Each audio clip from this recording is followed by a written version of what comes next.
High, আমি চুমকি। আমার ব্লগের সবাইকে ওয়েলকাম। তো আমার ব্লগটা আমি এখন থেকে শুরু করলাম। চলো আজকে সারাদিন কি করি তোমরা আমার পাশে থেকো, আর ভিডিওটাকে স্কিপ করবে না, সম্পূর্ণটা দেখবে। তো আজকে কিন্তু বিরাটের মাধ্যমিকের রেজিস্ট্রেশন আছে, মানে ফার্স্ট বিরাটের রেজিস্ট্রেশন হচ্ছে। আর আমি ভীষণ ভীষণ খুশি, বাড়িতে সবাই খুশি। আর একটু তো টেনশন আছে, 2 বছর তো ভালো করে পড়াশোনা করতেই হবে। আমি চাই আমার ছেলেমেয়েরা অনেক অনেক অনেক বড় হোক। তোমরা তো জানোই আমি বাইরে কাজ করি, অনেক কষ্ট করে সংসারটা চালানো হয় আমাদের। আমি বড়মশাই তো প্রচুর হেল্প করে, সাপোর্টও করে আমাকে। আর আমাকে তো বাইরে কাজে যেতেই হবে, যেহেতু অনেক প্রবলেম হয় সংসারে। তো যাই হোক, এত কষ্টর মধ্যে যখন তোমাদেরকে আমি ভিডিওগুলো দিই, সত্যি আমার কিন্তু ভীষণ ভালো লাগে। সারাদিনের পরিশ্রমগুলো আমি ভুলে যাই যখন তোমাদের জন্য ভিডিওগুলো বানাই। তো চলো, রান্না বান্না শুরু হয়ে গেছে। আর আজকে হলো শনিবার, আজকে কিন্তু নিরামিষ খেতে কিন্তু বিরু ভালো একদমই বাসে না। আর আজকে সবজিটা যা করছি আমি, যেটা হচ্ছে পটল আলু দিয়ে তরকারি, বিরু একদমই পছন্দ করে না। তার জন্য বিরুর জন্য করা হয়েছিল স্পেশালভাবে মোচার চপ। তো এদিকে বরমশাইকে রান্নাতে একটু লাগিয়ে দিয়েছিলাম, আর বাকি কাজগুলো আমি কিন্তু করছিলাম। যেহেতু একাই হাতে আমি সম্পূর্ণটা কাজ করতে পারি না, লেট হয়ে যায়, তার জন্য বরমশাই কিন্তু অনেকটা হেল্প করে আমার। এই হোক, বরমশাই মোচার চপ দেখে লোভ সামলাতে পারেনি, তাই বরমশাই কিন্তু একটু ভাত খেয়ে নিয়েছে, আর থালাটা একদম পরিষ্কার করে খেয়েছে। আর এখন আমারও খাওয়া হয়ে গেছে, আর আমি এখন বেরাবো পার্লারের জন্য। আর বাড়িতে যে চিরুনি করবো, চিরুনি করার টাইমটাও থাকে না হাতে, যেহেতু সকাল থেকে উঠে এত কাজ থাকে তোমরা তো জানো, সারাদিনের কাজগুলো আমাকে কিন্তু গুছিয়ে বেরাতে হয়। সেই আমি রাত্রে আসি, তার জন্য ঠিকঠাকভাবে বাড়ি থেকে রেডি হয়ে যেতেও পারি না। আর এইদিকে দেখো একটু আমি কি পাগলামি করছিলাম। তো যাই হোক, আমি ভাবছিলাম আমার বডিটা একদম ফিট হয়ে গেছে, কিন্তু না, ভুঁড়িটা একদম বেড়েই আছে। তো চলো এখন বেরানো যাবে। আমার রাস্তার যা পরিস্থিতি, বাপ রে বাপ, কী বলবো তোমাদেরকে। বাড়ির দুয়ারে বেড়াতে বেড়াতে একটা নিমন্ত্রণ পেয়ে নিয়েছিলাম হালখাতায়। তো হচ্ছে যেদিন রথ চলা মেলা সেই দিনই পুজো আছে দোকানে। আর বাড়ির গলিটা দেখতেই পাচ্ছ, রাস্তাটা কি অবস্থা হয়ে আছে, মানে এখান দিয়ে যাতায়াত করা মানে খুব খুব কঠিন।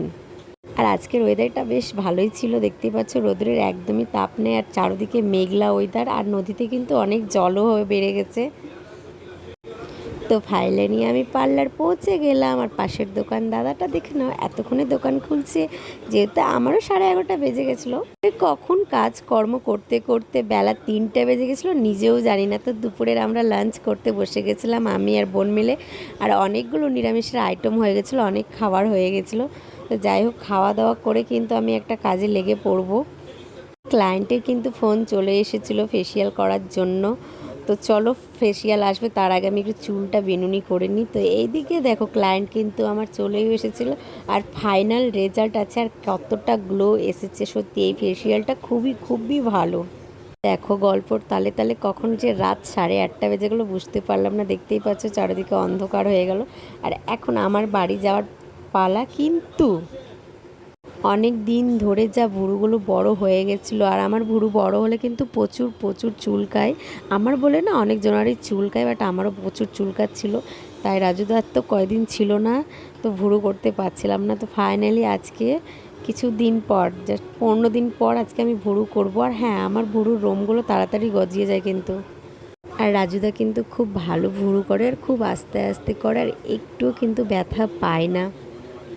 আর রাজুদার হাতের কাস্টমার প্রচুর আছে, যে কি ভুরু করার জন্য বসে থাকে, প্রায় লাইন দিয়ে থাকে, প্রায় 2 ঘন্টা 3 ঘন্টাও যদি লেগে যায়। আমাদের হাতে কিন্তু কোনো কাস্টমার ভুরু করবে না, ও দাদা ছাড়া মানে করবেই না। আমরা অনেক বলি কি আসো আমি করে দিচ্ছি, কিন্তু না, দাদা ছাড়া একদমই করবে না। সত্যি দাদার হাতে যে একবার ভুরু প্লাক করবে, আর দ্বিতীয়বার কারো হাতে করতে চাইবে না। দাদা এত সুন্দর করে ভুরু প্লাক করে দেয়।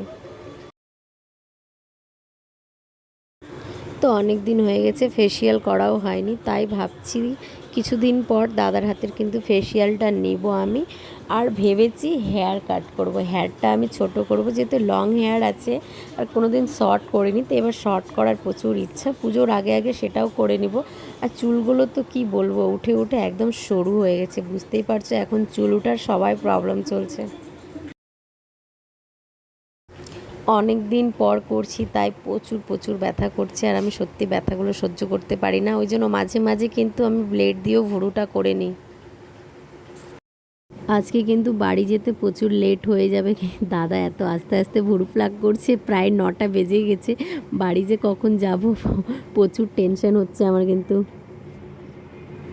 তো ফাইনালি বাড়ি তো চলে আসলাম, আর আমি ভাবলাম বিরু গেট খুলবে, কিন্তু না, মাম্মাম জেগেছিল। বিরু আজ প্রচুর ক্লান্ত হয়ে গেছিলো, তার জন্য বিরু ঘুমিয়ে গেছে। আর সত্যি যখন বিরু ঘুমিয়ে যায় তখন আমার মনটা খারাপ করে। বিরু উঠে থাকলে আমরা একসঙ্গে গল্প করি, বসে খাওয়া দাওয়া করি, কিন্তু আজকে বিরু তো আগেই ঘুমিয়ে গেছে। তো থাক, কোনো ব্যাপার নেই। আর মামাম কিন্তু বলছিল মা কী নিয়ে এসেছো, আমি বললাম মামাম কিছু নিয়ে আসেনি, আমি এসেছি তোমার জন্য, এটাই অনেক বড় কথা। তো মামা আমাকে দুটো কিসি দিয়ে গেল।